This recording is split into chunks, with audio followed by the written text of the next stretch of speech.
do të fryhet hana. Hana është mjet që e përdorin muslimanët për t'i caktuar ditët e muajit. E tash para kiametit hana do të fryhet. Më thonë do të zmadhohet. Intifah kur diçka fryhet.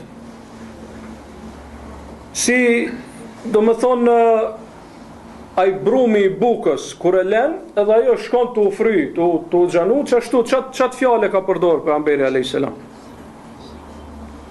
Transmeton Abdullah ibn Mesudi se pejgamberi alayhis salam ka thonë min iktirabi sa intifahul ahilla.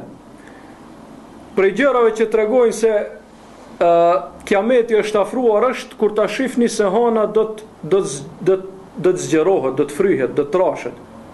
Hana do të trashet. Në një transmetim tjetër thot do të zgjerohet saqë njerëzit do ta shohën dhe do të thonë kjo është hanë për natën e parë, do të thonë hana e parë.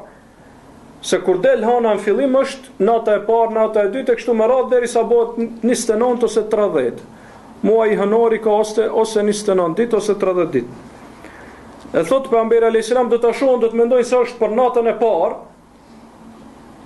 për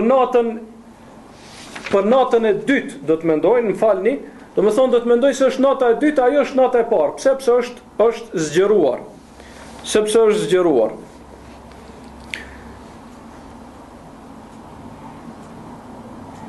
Thot ky dietar, dietarët e kanë sqaruar këtë gjë se do të rritet hana, do të rritet. Allahu alem do t'i afrohet tokës në ndonjë mënyrë. Allahu alem çka është sebepi, kryesor janë shikimin e njerëzve, në sytë e njerëzve do të rritet hana.